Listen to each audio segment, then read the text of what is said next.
Hello everyone, welcome to a online solution. मैं हूं अशफाक। कैसे आप लोग जी? तो आज आ गए आप अगर चैनल पे तो बस धैर्य बनाकर रखना, टिके रहना, कहीं जाना मत, क्योंकि इसमें करने वाले हैं हम लोग संडे धमाका। और इसमें टोटल रहेगा 100 क्वेश्चन। ओ माय गॉड, आज मैं आपके लिए लाया हूँ 100 क्वेश्चन, जिसमें से science, social, math, Hindi, English, grammar मिलेगा। 100 क्वेश्चन। तो रेडी हो जाओ, ये 13वां नंबर वीडियो है, ठीक है।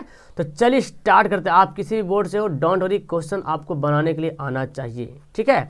Okay, one by one answer देने की कोशिश करेंगे। सबसे पहला सवाल यहाँ पे साइंस से स्टार्ट हो गया कि किसी वोल्ट मीटर के स्केल पर 0 वोल्ट और 1 वोल्ट के बीच 20 विभाजन चाहिए, तो उस वोल्ट मीटर का अल्प मापांक क्या होगा। यानी कि ऐसे दिया हुआ है 0 वोल्ट से 1 वोल्ट और इसके बीच 20 विभाजन चाहिए, 20। तो बोलता है अल्प मापांक मतलब एक पीस कितना होगा। तो एक पीस टोटल जो 1 वोल्ट है उसको 20 से क्या करेंगे, डिवाइड कर देंगे। तो जब डिवाइड करेंगे तो 0.05 वोल्ट आएगा। 0.05 वोल्ट क्या हो गया इसका आंसर? ऑप्शन इसका बी हो गया बिल्कुल करेक्ट आंसर, ठीक है। अगला सवाल, एक माइक्रो एम्पियर विद्युत धारा निम्न में से कौन सी है? एक माइक्रो एम्पियर विद्युत धारा निम्न में से कौन है? तो माइक्रो एम्पियर है 10⁻⁻6, ठीक है। 10⁻⁻6 है माइक्रो एम्पियर विद्युत धारा। अगला सवाल है, जब जल विद्युत संयंत्र किस ऊर्जा को विद्युत ऊर्जा में रूपांतरित करता है? जल विद्युत संयंत्र किस ऊर्जा को विद्युत ऊर्जा में रूपांतरित करता है? तो स्थितिज ऊर्जा को विद्युत ऊर्जा में रूपांतरित करता है। ऑप्शन क्या होगा? 3 का डी होगा बिल्कुल करेक्ट आंसर। ओके डियर, चलो अगला सवाल बोलता है, कौन सबसे अधिक अभिक्रियाशील धातु है? यानी कि इस ऑप्शन में सबसे अधिक अभिक्रियाशील धातु कौन है? Magnesium, calcium, sodium, potassium. तो पोटेशियम जो है सबसे अधिक अभिक्रियाशील धातु है। यानी कि इस सवाल का आंसर क्या होगा? ऑप्शन डी होगा। बस आप लोग आंसर देते रहो फटाफट। रक्त का कौन सा अवयव घायल स्थान से रक्त स्राव के मार्ग को रक्त का थक्का बनाकर अवरुद्ध करता है? आरबीसी, डब्ल्यूबीसी, प्लेटलेट्स या लसिका, ठीक है। तो इसका आंसर क्या होगा? प्लेटलेट्स। क्या होगा जी? ऑप्शन इसका होगा सी, प्लेटलेट्स। क्लियर है। अगला सवाल बोलता है, मस्तिष्क का कौन सा भाग है शरीर की स्थिति तथा संतुलन का अनुरक्षण करता है? शरीर की स्थिति तथा संतुलन का अनुरक्षण करता है। अग्र मस्तिष्क, मध्य मस्तिष्क, अनुमस्तिष्क या इनमें से सभी? तो इसका आंसर होगा अनुमस्तिष्क। क्या होगा? अनुमस्तिष्क, जो पश्च मस्तिष्क का ये भाग है अनुमस्तिष्क। इसका आंसर क्या होगा? ऑप्शन होगा सी, करेक्ट आंसर। अगला सवाल है, दंत विशेषज्ञ, जो डॉक्टर होता है दांत वाला, दंत विशेषज्ञ, इसको थोड़ा मैं बड़ा मोटा करता हूँ तो दिखेगा, मुझे भी दिखेगा। दंत विशेषज्ञ किस दर्पण का उपयोग मरीजों के दांतों का बड़ा प्रतिबिंब देखने के लिए करता है? और वो होता है अवतल दर्पण। क्या होता है? अवतल दर्पण का इस्तेमाल करता है दंत विशेषज्ञ यानी कि डॉक्टर, ताकि आपका दांत बड़ा बड़ा दिखे। अगला सवाल पढ़ते हैं, निम्नलिखित कौन विद्युत विभवांतर का ऐसा मात्रक है? वोल्ट, ओम, वोल्ट प्रति कूलम, एम्पियर। तो विद्युत विभवांतर का ऐसा मात्रक क्या है? वोल्ट। यानी कि इसका आंसर क्या होगा? ऑप्शन ए बिल्कुल सही होगा। अगला सवाल पढ़ते हैं जी। देखो यहाँ पे दिया हुआ क्या है, Na2SO4 into BaCl2 into BaSO4 plus 2 NaCl। बोलता है ये कौन सी अभिक्रिया है? तो यहाँ पे देख रहे सोडियम किसके साथ चला गया? देखो सोडियम चला गया क्लोरीन के साथ, है ना। सोडियम किसके साथ चला गया? सोडियम चला गया क्लोरीन के साथ। और देखो सोडियम चला गया क्लोरीन के साथ और Ba जो चला गया SO4 के साथ। तो ये क्या होगा? द्विविस्थापन, है ना। दो चीज जो है विस्थापित हो रहा, तो द्विविस्थापन अभिक्रिया इसको बोलेंगे। क्लियर है। चलो मचा दो धमाका यहाँ पे 100%। देखना है कौन बंदा है जो 100 में 100 लाकर दिखाता है। आज चैलेंज है आप सभी का। हमारी आंखों में लेंस का काम करता है। क्या लेंस का काम क्या है? आंखों को ढकना, मस्तिष्क को छवियों के संदेश भेजना, आंख की फोकस दूरी को बदलना, चोट से आंखों की रक्षा करना। तो आंख में जो लेंस लगा हुआ है, लेंस है फोकस दूरी को बदलने का काम करता है, फोकस दूरी बदलने का कार्य करता है। अगला सवाल है, पेप्सिन क्या है? हार्मोन है, एंजाइम है, पेप्टोन्स या पोषक तत्व है? पेप्सिन एक एंजाइम है। क्या है? पेप्सिन एक एंजाइम है। यानी कि इस सवाल का आंसर होगा ऑप्शन बी, राइट आंसर। अगला सवाल है, डीएनए में होता है ओके अमीनो अम्ल, पेप्टाइड्स, पेप्टोन्स, न्यूक्लियोटाइड्स। डीएनए में क्या होता है? तो डीएनए में होता है न्यूक्लियोटाइड्स। क्या होता है? न्यूक्लियोटाइड्स। यानी कि ऑप्शन क्या होगा? ऑप्शन इसका आंसर होगा ऑप्शन डी, डीएनए में होता है न्यूक्लियोटाइड्स। अगला सवाल है, स्टार्च से बनता है। स्टार्च से क्या बनता है? ग्लूकोज, फ्रक्टोज, सुक्रोज या लैक्टोज। तो स्टार्च से बनता है जी ग्लूकोज। क्या बनता है? स्टार्च से बनता है ग्लूकोज। यानी कि आंसर क्या होगा? ऑप्शन ए होगा। फटाफट आंसर देते रहो बच्चा, फ्लोरीन, फ्लोरीन क्या है जी? कार्बन का प्रूफ है, एक लोकप्रिय सॉफ्टवेयर है, यह एक पौराणिक जानवर है, यह एक संक्रमित घाव है। तो फ्लोरीन एक कार्बन का अपरूप है, ठीक है। हीरा, ग्रेफाइट पढ़े ना, हीरा, ग्रेफाइट, फ्लोरीन, ये सब कार्बन का अपरूप है। लेंस जो किनारों की तुलना बीच में पतले होते हैं उसको क्या कहते हैं? यानी कि ऐसे होते हैं, किनारे में मोटा और बीच में पतला, इस लेंस को बोलते हैं अवतल लेंस। क्या बोलेंगे? अवतल लेंस। अवतल लेंस की पहचान है कि बीच में पेट निकला हो रहेगा मोटा ऊपर, ये हो गया उत्तल लेंस, ठीक है। तो इसको बोलते हैं कि किनारों की तुलना में बीच में पतले होते, देखिए है ना पतले, तो आंसर क्या हो गया? ऑप्शन हो गया अवतल लेंस। अगला है, कौन एक परमाणुक अणु है? एक परमाणुक अणु यानी कि जिसमें एक परमाणु हो, और आपको पता है जो जिसका परमाणु संख्या 1 होता वही तो होगा, है ना। क्रमांक संख्या 1 तो परमाणु संख्या 1, और वो है हाइड्रोजन, जिसका क्रमांक संख्या 1 है और परमाणु संख्या भी 1 है, यानी कि इस प्रश्न का आंसर क्या होगा? हाइड्रोजन। अगला सवाल पढ़ते हैं, कौन धातु पर वायु का प्रभाव, इनमें से किस धातु पर वायु का प्रभाव नहीं पड़ता है? सोना, सोडियम, लोहा, तांबा। तो आपको पता है सोना जो है एक मुक्त अवस्था में पाया जाने वाला धातु है, जो जैसे पाया जाता है वैसे सेम टू सेम रहता है, ठीक है। यानी कि मुक्त अवस्था में इसमें मतलब वायु का कोई भी प्रभाव नहीं पड़ता है। ओके जी। अगला है, डार्विन का सिद्धांत था योग्यता की उत्तरजीविता, प्राकृतिक चयनवाद, म्यूटेशनवाद, परिवर्तन सहित अवरोहण। क्या होगा आंसर इसका? यानी कि इस सवाल का आंसर हो जाएगा ऑप्शन बी, प्राकृतिक चयनवाद, नेचुरल सिलेक्शन बोलते हैं, नेचुरल सिलेक्शन, ठीक है।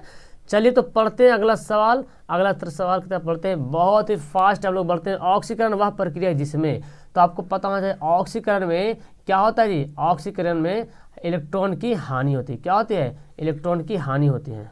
तो क्या हो गया? इलेक्ट्रॉन यानी कि ऑक्सीजन इसमें क्या होता है? जुड़ता है। जिस ऑक्सीकरण में ऑक्सीजन जुड़ता है तो उसमें इलेक्ट्रॉन की हानि होती है, यानी कि आंसर क्या होगा? ऑप्शन ए होगा। अगला सवाल पढ़ते हैं, पुनरुद्भवन मिलता है किसमें? रीजनरेशन, पुनर्जनन जिसको बोलते हैं, कॉकरोच में, खरगोश में, मक्खी में या प्लेनेरिया में? तो पुनरुद्भवन उदाहरण है प्लेनेरिया। क्या है? प्लेनेरिया। आंसर इसका क्या होगा? डी होगा। फटाफट करते हैं, 100 सवाल का 100 जवाब। पादप हार्मोन का उदाहरण कौन नहीं है? मतलब इनमें से कौन है जो पादप हार्मोन का उदाहरण नहीं है? ऑक्सीटॉक्सिन, जिब्रेलिन, ऑक्सिन, या सभी पादप हार्मोन है। तो इसका आंसर होगा ऑप्शन ए, ऑक्सीटोसिन। ऑक्सीटोसिन पादप हार्मोन नहीं है, ये दोनों है पादप हार्मोन। तो बहुत सारे बंदे डी दे रहे होंगे, जिसका हो गया को आंसर गलत, गई भैंस पानी में। चलिए 22वां सवाल है, आवर्त सारणी के प्रथम वर्ग के सदस्य क्या कहलाते हैं? आवर्त सारणी के प्रथम वर्ग टोटल 18 वर्ग होता है, उसमें प्रथम वर्ग के सदस्य होते हैं उसको बोलते हैं क्षार धातु। क्या बोलते हैं? क्षार धातु बोलते हैं। क्लियर है? क्षार धातु। ओके। अगला सवाल पढ़ते हैं जी, मेंडलीफ के समय कितने तत्व थे? मेंडलीफ के समय 56 तत्व, 118 तत्व, 65 या 63? तो मेंडलीफ के समय जो है 63 तत्व थे। कितने? मेंडलीफ के समय 63 तत्व थे, 63, याद रहेगा ऑप्शन डी। अगला सवाल है, C2H5Cl का IUPAC नाम क्या है? आपको पता है C2H6 क्या होता है? C2H6 होता है एथेन। क्या होता है? एथेन। और यहाँ पे लग गया क्लोरीन, तो ये एक घट जाएगा, तो क्लोरोएथेन। क्या पढ़ेंगे? क्लोरोएथेन। अगर Br यहाँ पे दे देंगे तो ब्रोमोएथेन हो जाएगा। क्या हो जाएगा? ब्रोमोएथेन हो जाएगा, ठीक है। जठर रस का pH मान कितना होता है? जठर रस जो हमारे पेट में पाया था, जठर रस 1.2, 7, 14, 10। जठर रस का pH मान क्या होता है? तो जठर रस का pH मान होता है 1.2, ठीक है। यानी कि इसका आंसर क्या होगा? ऑप्शन ए इसका बिल्कुल होगा सही आंसर। क्लियर है? ऑप्शन ए क्या होगा? ऑप्शन सही आंसर होगा ऑप्शन ए। क्लियर है? तो आंसर क्या हो गया? ऑप्शन इसका ए हो गया। चलिए नेक्स्ट सवाल देखिए, कितना फास्ट हम लोग पढ़ रहे हैं, मतलब राजधानी एक्सप्रेस भी फेल हो गया। डीएनए कहाँ उपस्थित होता है जी? बोलो मेरे मित्रों, डीएनए कहाँ होता है? लाइसोसोम में, गोल्गी काय में, केंद्रक में? इनमें से कोई नहीं। तो डीएनए होता है केंद्रक में। कहाँ होता है डीएनए? केंद्रक में होता है, ठीक है। डीएनए केंद्रक में होता है। अगला सवाल है, स्त्री केसर में उपस्थित है? अंडाशय, वर्तिकाग्र, इनमें से सभी। तो स्त्री केसर में उपस्थित है इनमें सभी, यानी कि सभी जो पार्ट्स है वो स्त्री केसर का पार्ट्स है। ठीक है, आंसर क्या होगा? आंसर होगा डी। तो बहुत जल्दी हम लोग 30 के करीब पहुंचने वाले हैं। जिस विद्युत परिपथ में धारा एक ही दिशा में प्रवाहित होती है उसको क्या कहते हैं? मतलब कि एकदम डायरेक्ट करंट, है ना, डायरेक्ट एकदम एक ही दिशा में। और डायरेक्ट करंट को बोलते हैं डीसी धारा। क्या बोलते हैं? डीसी धारा। और एसी को बोलते हैं प्रत्यावर्ती धारा, जो हम लोग इस्तेमाल करते हैं। बहुत सस्ता से ये प्राप्त हो जाता है। अगला सवाल पढ़ते हैं जी कि विद्युत बल्ब के भीतर निष्क्रिय गैस भरी जाती, क्यों भरी जाती, क्या कारण है? रोशनी तेज करने के लिए, टंगस्टन के वाष्पन को रोकने के लिए, बल्ब की सुरक्षा के लिए, इनमें से कोई नहीं। तो आजकल जो बल्ब चल रहा है वो तो एलईडी चल रहा ना, लेकिन आपको याद होगा पीला पीला टाइप का बल्ब आता है और अभी भी मार्केट में मिलता है चाहे तो, उसमें अच्छा वोल्ट 100 वोल्ट का आता है। तो उसमें जो टंगस्टन लगा होता है रियल में है कि टंगस्टन के वाष्पन को रोकने के लिए जो है उसमें निष्क्रिय गैस भर दी जाती है। क्लियर है? निष्क्रिय मतलब किसी से क्रिया नहीं करती है। आंसर क्या होगा? बी होगा। वनों की अधिक कटाई का परिणाम क्या होगा? जब वन अधिक कटेगा, जाहिर सी बात है यार, जब पेड़ पौधा ज़्यादा कटेंगे तो कम वर्षा होगा। बिल्कुल, कम वर्षा होने का कारण भी है भूस्खलन। हाँ जी, क्योंकि पेड़ पौधे होते हैं वो मिट्टी को पकड़ के रखता है कसके। अब पेड़ पौधे ही काट देंगे तो भूस्खलन हो जाएगा। भूमि अपरदन तथा बाढ़, ये तो बहुत बड़ी समस्या है, यानी कि ऑप्शन यहाँ पे डी होगा बिल्कुल सही। तो ये रहा 30 सवाल साइंस का, जो कि 10 से 11 मिनट में बहुत ही फास्ट राजधानी एक्सप्रेस फेल। ओके, चलिए आप पढ़ते हैं सोशल का सवाल। रेडी। सिपाही विद्रोह कहाँ से शुरू हुआ था? सिपाही विद्रोह कहाँ से शुरू हुआ था? सिपाही विद्रोह शुरू हुआ था झांसी से, कानपुर से, लखनऊ से, मेरठ से। तो मेरठ से हुआ था सिपाही विद्रोह शुरू। ठीक है, मंगल पांडे नाम का एक व्यक्ति था जिसने इस चिंगारी को लगाया था, और यही है सिपाही विद्रोह, यानी कि भारत आज़ादी का, स्वतंत्रता का ये सबसे पहला क्रांति हुआ, यहाँ से आगे ही बढ़ा। ठीक है, अगला सवाल है दांडी। दांडी लिख दो, दांडी होता है दांडी। दांडी नामक सत्याग्रह किस वर्ष प्रारंभ होता है? आपको पता है कि महात्मा गांधी ने, ठीक है, दांडी यात्रा किया था 1930 में। ठीक है, 1930 में दांडी नामक सत्याग्रह किस वर्ष आरंभ किया गया था? 1930 में। भारतीय स्वतंत्रता का पहला युद्ध कब लड़ा गया? देखिए, भारतीय स्वतंत्रता का पहला युद्ध कब लड़ा गया? भारतीय स्वतंत्रता का सबसे पहला युद्ध लड़ा गया था 1857 में। 1857 में, जब बिहार के नेतृत्व करने वाले थे वीर कुंवर सिंह, और आपका कानपुर से नेतृत्व करने वाले थे नाना साहेब, और फिर लखनऊ से नेतृत्व करने वाले थे बेगम हजरत महल। बहुत सारे व्यक्ति थे जो अलग अलग जगह से उसका नेतृत्व कर रहे थे इस भारतीय स्वतंत्रता का। ठीक है, निम्नलिखित में से किसे लोकतंत्र का प्राण माना जाता है? लीजिए, बहुत बार सवाल पढ़ चुके हैं। लोकतंत्र का प्राण सरकार को, न्यायपालिका को, संविधान को, या राजनीतिक दल को? तो राजनीतिक दल को ही बोलते हैं लोकतंत्र का प्राण, क्योंकि राजनीतिक दल क्यों? क्योंकि राजनीतिक दल सरकार और जनता, इसके बीच के कड़ी है राजनीतिक दल। जनता की जो परेशानियां होती है अपने अपने विधायक को, एमएलए को सुनाते हैं, और वो विधायक जाके सरकार को सुनाती है उसकी कामना को, उसके जो प्लान है उसको क्या करता है, उसकी जो परेशानी है, जो आवश्यकता है उसको ठीक करती है। तो मतलब ये कड़ी है, मतलब ये प्राण है, ये नहीं रहेगा तो मामला गड़बड़ हो जाएगा। ठीक है, अगला सवाल है किस चिपको आंदोलन की शुरुआत किस राज्य में हुई? तो आपको पता है यार, उत्तराखंड, बिहार, मध्य प्रदेश, छत्तीसगढ़। चिपको आंदोलन की शुरुआत हुई थी उत्तराखंड से, है ना। पेड़ बचाओ, वन संरक्षण के लिए सुंदरलाल बहुगुणन जो है इसके जो नेता थे। ठीक है, आंसर क्या हो गया? ये हो गया। लीजिए 36 सवाल। केंद्र में जनता पार्टी की सरकार कब स्थापित हुई? जनता पार्टी की सरकार 1975 में जब आपातकाल लागू हुआ था, उसके बाद जो है लोगों में एक आक्रोश पैदा हो गया था। 1977 में मोरारजी के दशा में जनता पार्टी की स्थापना हुई, पहली गैर कांग्रेसी सरकार 1977 में। अगला सवाल है कि बिहार में पंचायती राज संस्थाएं हैं, कितने स्तरीय हैं? तो बिहार में पंचायती राज संस्थाएं जो है वो है 3 स्तरीय। कौन है? 3 स्तरीय। बिहार में पंचायती राज संस्थाएं हैं, त्रिस्तरीय संस्थाएं हैं। ठीक है, यानी कि इसका आंसर क्या हो गया? ऑप्शन इसका सी हो गया। चलिए, तो आंसर हो गया सी। अगला सवाल पढ़ते जी कि पंचायती राज व्यवस्था किस प्रधानमंत्री के शासनकाल में लागू हुआ था? पंचायती राज व्यवस्था, तो वो पंडित जवाहरलाल नेहरू, इंदिरा गांधी, लाल बहादुर शास्त्री, इनमें से कोई नहीं। तो पंडित जवाहरलाल नेहरू के टाइम में जो है पंचायती राज व्यवस्था जो है लागू हुआ था। ठीक है। अगला सवाल है, राष्ट्रीय आय में सम्मिलित है घरेलू उद्योगों की आय, विदेशों से प्राप्त आय, या दोनों, या इनमें से कोई नहीं। तो राष्ट्रीय आय में दोनों सम्मिलित है, ठीक है, यानी कि इसका आंसर क्या होगा, ऑप्शन होगा सी। चलो डियर, अगला सवाल है, भारत में राष्ट्रीय आय की गणना के लिए सर्वमान्य प्रमाणित संस्था है। भारत में राष्ट्रीय आय की गणना के लिए सर्वमान्य प्रमाणित संस्था कौन है? राष्ट्रीय विकास परिषद और केंद्रीय सांख्यिकी संगठन, नीति आयोग, इनमें से कोई नहीं। तो केंद्रीय सांख्यिकी संगठन ये है विकास परिषद। राष्ट्रीय आय की गणना के लिए केंद्रीय सांख्यिकी संगठन प्रमाणित एक संस्था, यानी कि आंसर क्या होगा, ऑप्शन बी होगा। चलो अगला सवाल पढ़ते हैं कि आय एवं उपभोग के अंतर को कहते हैं, यानी कि आय जो कमाए, उपभोग मतलब जो खर्च किए, तो बचेगा कुछ ना कुछ, तो उसको बोलते हैं बचत। क्या बोलते हैं? बचत। आय एवं उपभोग के अंतर को क्या कहेंगे? बचत कहेंगे। क्लियर है? आंसर हो गया इसका ए। अगला सवाल है, किस धातु का मुद्रा के रूप में सर्वाधिक प्रयोग किया गया है? किस धातु का मुद्रा के रूप में सबसे ज्यादा प्रयोग किया गया है? लोहा, तांबा, पीतल, चांदी, सोना। तो किस धातु का मुद्रा के रूप में सबसे ज्यादा प्रयोग किया गया है? सोना और चांदी। अभी तो नहीं मिलता, लेकिन राजा महाराजों के टाइम में इसका सबसे ज्यादा प्रयोग हुआ है, सोना और चांदी का। ठीक है, यानी कि आंसर क्या हो गया? Option D.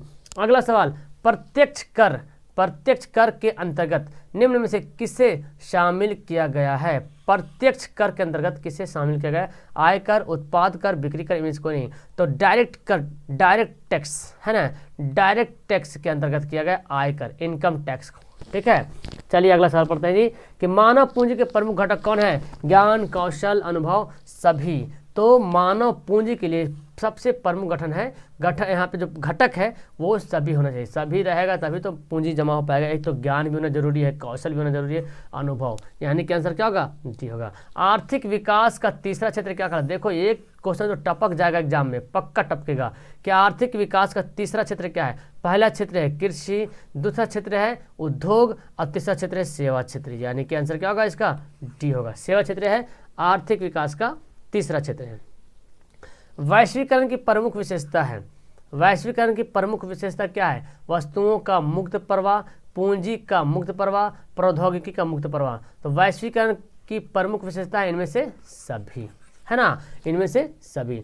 अगला सवाल, उपभोक्ता संरक्षण अधिनियम 1986 के अंतर्गत शामिल किया गया है केवल निजी वस्तुओं की केवल निजी क्षेत्र की वस्तुओं, केवल निजी क्षेत्र की सेवा, या केवल सार्वजनिक क्षेत्र की वस्तु। तो क्या होगा इसका आंसर? होगा इनमें से सभी, सभी के लिए। ठीक है, ऑप्शन क्या होगा? सभी के लिए।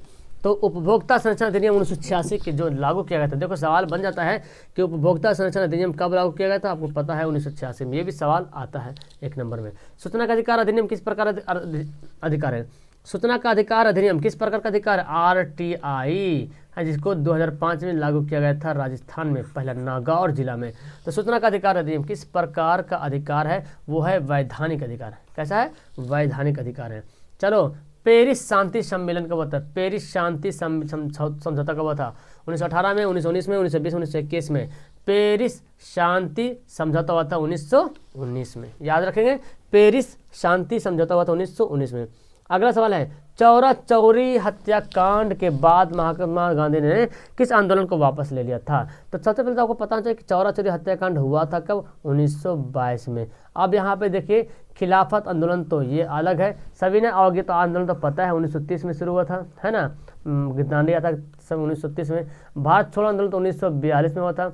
बाकी बच गया असहयोग, यही था असहयोग आंदोलन जो 1922 में शुरू हुआ था। 1920 में शुरू हुआ था असहयोग आंदोलन 1920 में, और 22 में यही आंदोलन जो है चौरा चौरी, जो एक उत्तर प्रदेश एक जगह है, वही जो है पुलिस चौकी को जला दिया गया था। तो इसके लिए जो है गांधी जी इस आंदोलन को वापस ले लेते हैं।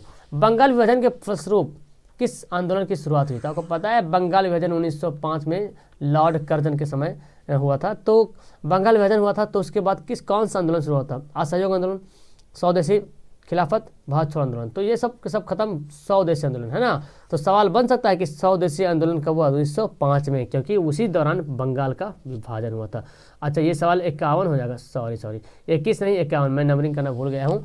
चलो, स्वराज पार्टी के अध्यक्ष कौन थे? मोतीलाल नेहरू, बाल गंगाधर तिलक, चित्तरंजन दास, या ए और डी? तो इसमें बच्चे को जाएगा खत्म कहानी, लेकिन स्वराज पार्टी का अध्यक्ष बोला जा रहा, अध्यक्ष तो वो थे चित्तरंजन दास। और मोतीलाल नेहरू और चित्तरंजन दास, हाँ, स्वराज पार्टी 1927 में इसकी स्थापना की थी। ठीक है, मोतीलाल नेहरू और चित्तरंजन दास जो है 1927 में स्वराज पार्टी की स्थापना की थी, लेकिन अध्यक्ष बने थे चित्तरंजन दास, यानी कि आंसर सी क्वेश्चन के हिसाब से। असहयोग आंदोलन का प्रस्ताव कांग्रेस के किस अधिवेशन में पारित हुआ? तो आपको तो पता 1920 में हुआ था, लेकिन देखना कांग्रेस के किस अधिवेशन में पारित हुआ, तो कांग्रेस के कोलकाता अधिवेशन, यानी कि कलकत्ता उस टाइम बोला जाता था, कलकत्ता, अभी तो हम लोग कोलकाता बोलते हैं, कोलकाता का पहला नाम था कलकत्ता। देखिए कलकत्ता, तो कलकत्ता अधिवेशन 1920 में जो है पारित हुआ था क्या? असहयोग आंदोलन का प्रस्ताव। चलिए, यूरोप वासियों के लिए किस देश का साहित्य एवं ज्ञान प्रेरणा का स्रोत रहा? यूरोप वासियों के लिए किस देश का साहित्य एवं ज्ञान प्रेरणा स्रोत रहा? वो है यूनान। ऑप्शन क्या होगा? बी होगा। ओके डियर, अगला है यंग यूरोप एवं यंग इटली की स्थापना किसने की? यंग यूरोप एवं यंग इटली की स्थापना किसने की? Mazzini, Cavour, Garibaldi, Bismarck. तो मेजनी ने यंग यूरोप और यंग इटली की स्थापना की है। अगला सवाल है औद्योगिक क्रांति का अर्थ क्या होता है? राज सत्ता में परिवर्तन, सामाजिक व्यवस्था में परिवर्तन, उत्पादन प्रणाली में परिवर्तन, वितरण प्रणाली में परिवर्तन। तो औद्योगिक मतलब क्या समझते हैं? औद्योगिक मतलब उद्योग, है ना, और उद्योग क्या होता है? उत्पादन प्रणाली में परिवर्तन होगा। ठीक है, मतलब उत्पादन प्रणाली में परिवर्तन कर दिया जाए तो औद्योगिक क्रांति होगा, मतलब ज़्यादा उद्योग होगा, ज़्यादा उद्योग उत्पन्न होगा, ज़्यादा उत्पादन ज़्यादा होगा, तब होगा औद्योगिक क्रांति। तो आपको पता औद्योगिक क्रांति सबसे पहले इंग्लैंड में हुई थी, है ना, तो ये आप याद रखें, औद्योगिक क्रांति मतलब उत्पादन प्रणाली में परिवर्तन आ गया।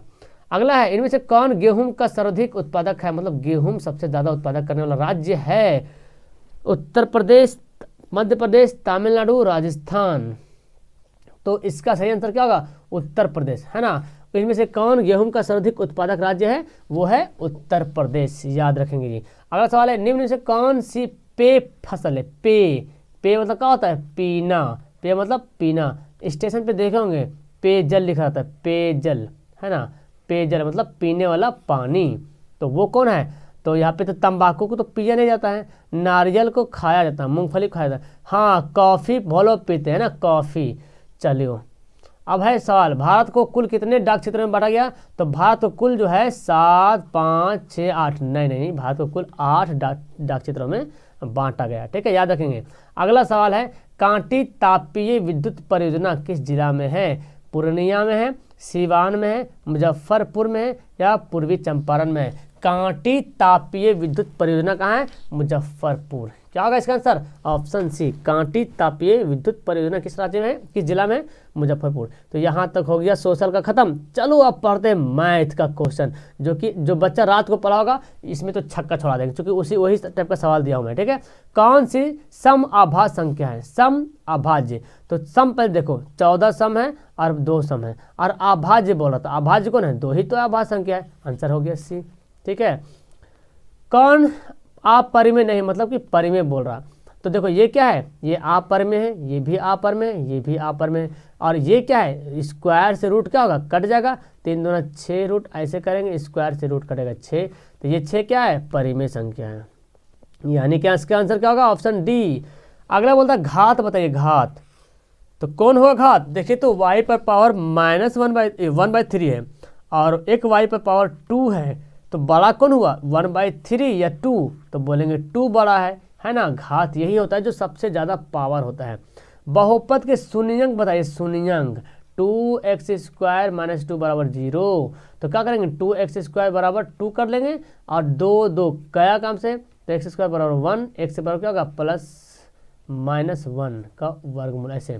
तो मतलब +1 और -1, तो इसका निकल जाएगा वर्गमूल, तो +-1 होगा, यानी कि इनमें से कोई नहीं जी। ठीक है, अगला सवाल है जी कि बहुपद जो दिया हुआ -4x² -4x -1 के मूलों का गुणनफल बोले तो अल्फा इंटू बीटा। क्या होता फार्मूला? C/A, और C कौन है? देखो ये हमारा A है, ये B है, ये C है। C कितना है? -1, और A है -4, माइनस गई भैंस पानी में, 1/4 हो गया आंसर, 1/4। मज़ा आ रहा बनाने में। चलो, द्विघात बहुपद क्या होंगे जिनके शून्यंक दिया हो? ये वाला मतलब कि ये अल्फा दिया हो और बीटा दिया हो। तो द्विघात बहुपद के लिए हम लोग अल्फा प्लस बीटा करते हैं, अल्फा इंटू बीटा करते हैं। तो अल्फा प्लस बीटा करेंगे कितना हो जाएगा? -5 -3 -8, और क्या हो जाएगा? Minus plus 5 3 15। तो alpha plus beta formula use करेंगे तो देखो यहाँ पे तो दे ही नहीं रहा 8 और 15, तो ऑप्शन भी नहीं दे रहा, 15 है, तो पता क्या चला, इनमें से कोई नहीं ऑप्शन है। ठीक है, इनमें से कोई नहीं, ऑप्शन ही नहीं यहाँ पे है। ये देखो बोलता है क्या, k-1 के, इस समीकरण को यहाँ पे सेट करना है। बोलता है इसका हल है तो k का वैल्यू निकालिए। तो कैसे निकालेंगे, ये वाला जो देख रहे हैं ना, ये है आपका x से वाला, ये क्या है, x का वैल्यू है, ये x से वाला है, और ये जो है y वाला, तो 10 हो गया। यहाँ पे सेट करते हैं k-1 -9, और y का वैल्यू कितना है, k है, तो 10k - 9 के बराबर 12, तो कितना हो जाएगा, k बराबर 12 + 10 यानी कि 22, क्या हो जाएगा 22। आंसर क्या होगा इसका, डी होगा। लगा दो आग पानी में। अगला सवाल है, यदि दो चर में दो रैखिक समीकरणों के हल अनंत हो तो उनके रैखिक क्या होगा। तो सिंपल सी बात है, यदि दो चर में दो रैखिक समीकरणों के हल अनंत हो, मतलब कि हल अनंत हो, मतलब कि संपाती हो, है ना, संपाती होता तभी तो हल अनंत होता है। अगला सवाल है, युगपत समीकरण के प्राप्त आलेख एक दूसरे को प्रतिच्छेद करता है, तो प्रतिच्छेद कर दिया मेरे गुलगुल्लों, तो क्या होगा, सिर्फ एक हल, अद्वितीय हल, है ना जी। ओके डियर, चलो अगला सवाल है, 0 से 100 के बीच विषम संख्याओं की संख्या कितनी होगी। आपकी किताब में दिया हुआ 0 से 50 के बीच, तो आप बोलते 25 सम है सर, 25 विषम है। जब बोल दिया 0 से 100 के बीच, तो जाहिर सी बात 50 सम और 50 विषम, यानी कि आंसर क्या होगा, ऑप्शन इसका डी होगा। अगला सवाल है जी कि किसी एपी का व्यापक पद 3n+5 है, तो सार्व अंतर क्या होगा, मतलब कि इसका डिफरेंस क्या होगा। तो n के जहाँ पे 1 पहले बैठाते हैं, तो 3 × 1 + 5 यानी कि 5 3 8। अब n के जहाँ पे 2 बैठाते हैं, तो 3 × 2 + 5, तो 3 दूना 6 5 11, और n के पे अगर 3 बैठाते हैं, तो 3 × 3 + 5, 3 3 9 9 5 14। तो एक समांतर श्रेणी बन रहा, देखो तो डिफरेंट, 3 का डिफरेंट है ना, यानी कि पता क्या चल रहा है, इसका जो सार्व अंतर है ऑप्शन इसका बी बिल्कुल सही है ना। हाँ, ये बोलता है लगातार सम संख्याओं का योग बताइए। लगातार सम संख्या का योग बोला गया तो मतलब कि n × n+1, और अगर बोलता n लगातार प्राकृत संख्याओं का योग बोलता तो ये होता ऑप्शन n × n+1/2। और अगर बोलता लगातार n विषम संख्या तो होता है n का स्क्वायर, विषम संख्या बोलता तो n का स्क्वायर। ओके, ये देखो सवाल जी, इसमें तो रात में बहुत सारे बंदे फंस गए थे, देखते हैं सुबह में कितने लोग को याद है इसका आंसर। तो ये पता है, देखो ये सवाल याद है आपको जी, याद है। अल्फा प्लस बीटा निकालेंगे कितना हो जाएगा, -b/a, तो यानी कि -6/2 यानी कि -3, और अल्फा बीटा निकाले गए तो 6c/a यानी कि 6/2 यानी कि 3। तो देख रहे अल्फा गुना बीटा ज़्यादा है, ये कम है क्योंकि ये है माइनस में, मतलब कि अल्फा प्लस बीटा छोटा है, ये है बड़ा में। इसका आंसर क्या होगा, ऑप्शन सी बिल्कुल सही होगा। अगला सवाल है, 4x² - 1 के हल समुच्चय होंगे, तो निकाल लो ना इसका हल, क्या होगा, 1x² बराबर क्या होगा 1/4, स्क्वायर कर दो तो 1/4 का स्क्वायर प्लस माइनस यानी कि 1/2, क्योंकि 4 का निकल जाएगा 2, और 1 तो है ही आज़ाद परिंदे, है ना, ऑप्शन ए। चलो डियर, बोलते हैं क्या कि समीकरण px² + qx + r = 0 के विवेचक निकालना है जी। विवेचक मतलब सवाल आएगा तो आएगा एग्जाम में ऐसा वाला सवाल। विवेचक बोले तो डिटर्मिनांट निकालना है, d बराबर b² - 4ac। अब निकालते हैं यहाँ पे b का वैल्यू कितना है, देखो b का, ये हमारा a है, ये b है, ये c, बताया था ना मैं, x² को a बोलते हैं, और बिना सिर्फ एक x के गुणांक को b बोलते हैं, और अचर पद को c बोलते हैं। तो यहाँ पे लिख लेंगे, कितना लिखेंगे, b की जगह पे कितना, q² - 4, और a एक जगह पे p है, देखो p है, और c की जगह पे क्या r है, यानी कि q² - 4pr। लगा दो आग पानी में, क्या हो गया, q² - 4pr, ऑप्शन बी। चलिए अगला सवाल, ये बोलता है कि मूलों की प्रकृति निकालिए, मतलब कि b² - 4ac बताइए क्या आता है, d बराबर, है ना, तो पता चलेगा आपको। तो देखो जब इसको निकालते हैं तो b का वैल्यू 4 है, 4, ए का वैल्यू 1, सी का वैल्यू 1, यानी कि 4 चौक 16 माइनस 4 कितना गया 12।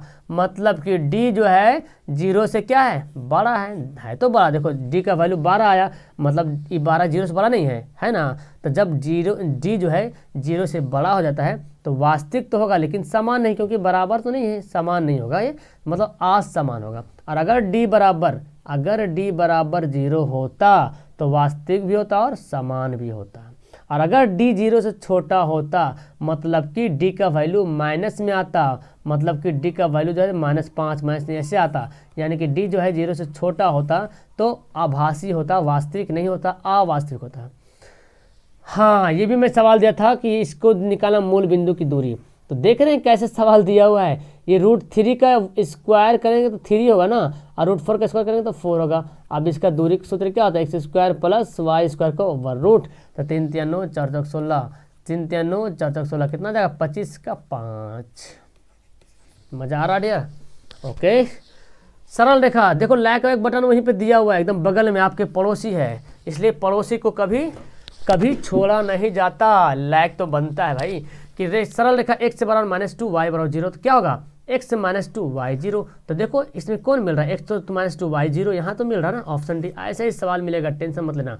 ये बोल रहा है, देखो ये तो पता है आपको कि tan alpha plus beta 30 degree √3 दिया हुआ है। तो √3 किसके बराबर होता है, tan 60 के बराबर होता है ना जी। और tan बीटा बराबर 1/√3, मतलब कि 1/√3 किसका होता है, tan 30 का होता है।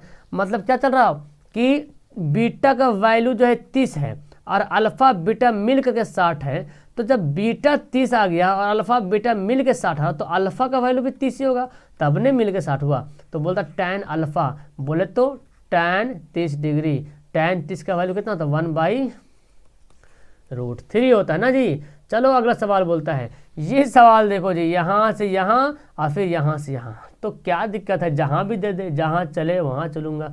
इसका वैल्यू कितना होगा, क्योंकि cos 90 का वैल्यू 0 होता है और इसका वैल्यू तो यहाँ भी तो देखो cos 90 है, मतलब कि 0 0 जुड़ गया तो लड्डू, हाँ एक टोकरी लड्डू भी होगा तो लड्डू ही कहलाएगा। वो यहाँ भी वही हाल है।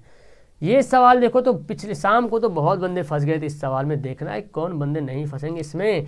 तो यहाँ पे क्या करते हैं, फॉर्मूला होता है sin² theta plus cos² theta बराबर 1 होता है जी, है ना, ये होता है। तो यहाँ पे है लेकिन -sin² माइनस cos², तो माइनस ले लिया मैंने कॉमन, ऐसे हो जाएगा ना। तो माइनस और इसका क्या होता है 1, यानी कि -1, आंसर होगा इसका डी। चलो डियर अगला सवाल है, ओ आ गया है हिंदी व्याकरण, रेडी।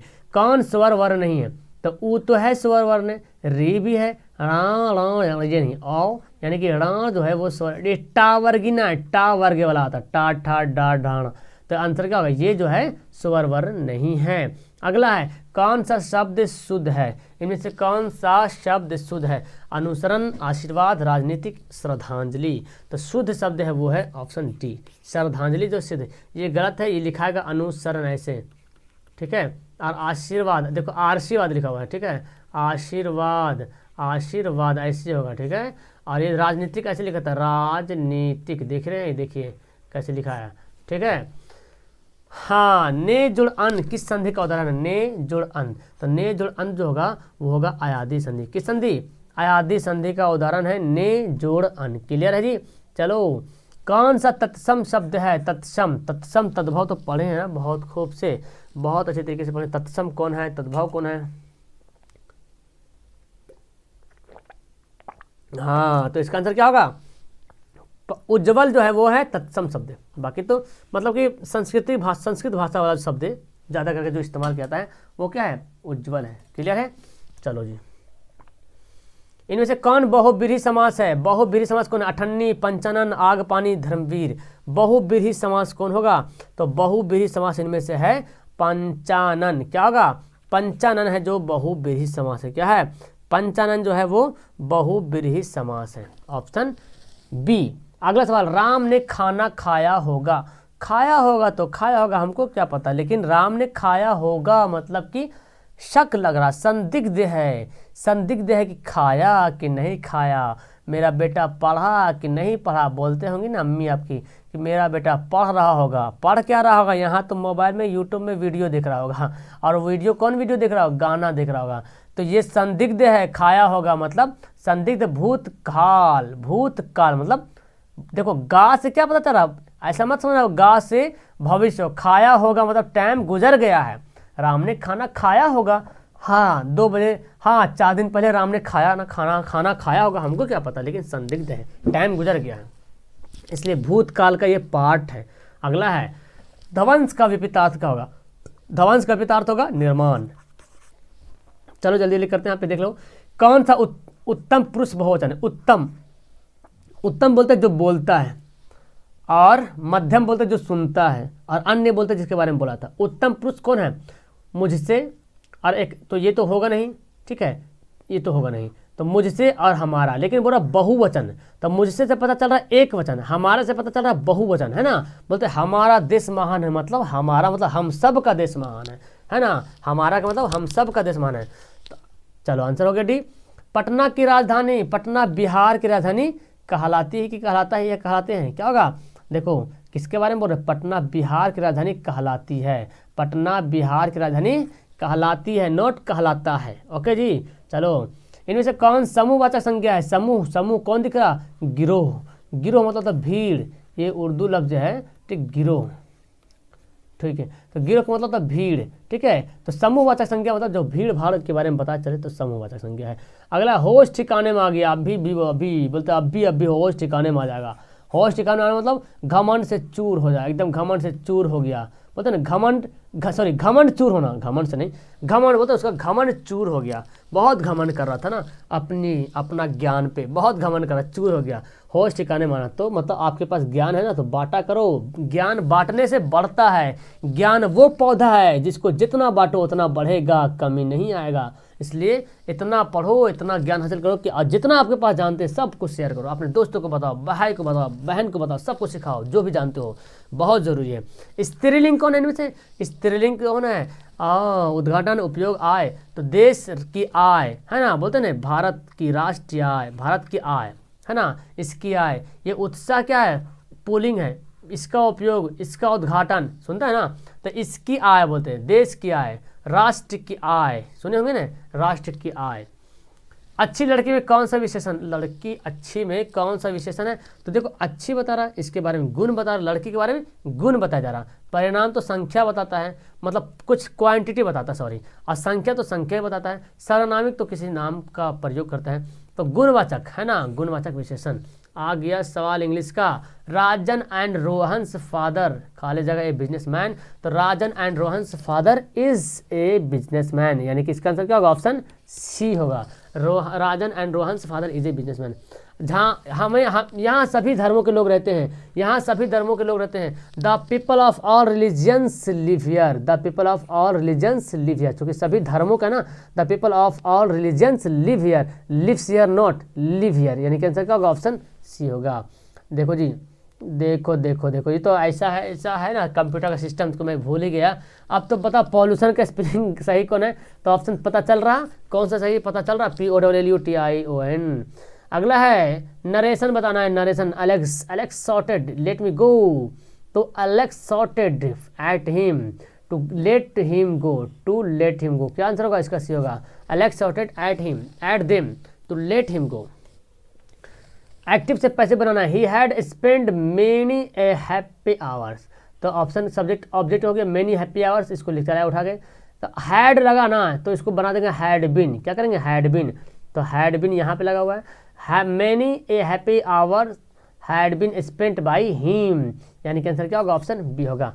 अब हम लोग मंजिल के करीब है, may you succeed in the examination, may you succeed in the examination, है ना, may you succeed in the examination, answer क्या होगा। और लास्ट सवाल है, the boys are interested in painting, क्या होगा, यहाँ पे इन यूज करेंगे, the boys are interested in painting, ठीक है, the boys are interested in painting. तो इस तरह से आपको यहाँ पे कितना सवाल, 100 सवाल करा दिया यार, मज़ा आ गया ना आप लोग को एकदम, ठीक है, झक्कास सा सवाल, कितना नंबर आया 100 में, कौन कौन बंदा है, ईमानदारी से कमेंट करना बच्चे कि 100 में किसका आया। और हाँ, मैथ के लिए अगर पढ़ना है तो 9 बजे 12 बजे 9 बजे रात में आओ ऑब्जेक्टिव क्वेश्चन के लिए, और 12 बजे दिन में आओ सब्जेक्टिव मैथ के लिए, ठीक है। और 6 बजे शाम को करते हैं हम लोग रिवीजन, तो जरूर आना। और 9 बजे सुबह में आपको मिलता है साइंस और सोशल का सब्जेक्टिव क्वेश्चन, ठीक है। तो चलो वीडियो को लाइक करो और क्या, और पहली बार तो सब्सक्राइब करो, चैनल को शेयर करो, दोस्तों को शेयर करो। आपके लाइक से बताया मैं, आप जब लाइक करते हो तो ये वीडियो उन तक पहुंचता है जिन तक वीडियो अभी तक नहीं पहुंचा है, और जब उसके पास पहुंचता तो उसको भी मदद मिल जाता है। तो आप ना घर बैठे बैठे सिर्फ एक लाइक से दूसरे का भलाई हो जाएगा। तो आप नहीं चाहते कि दूसरे की भलाई करूं, ओके, चाहते हैं तो like button press press press. Okay, that's all, thank you everyone, bye bye bye.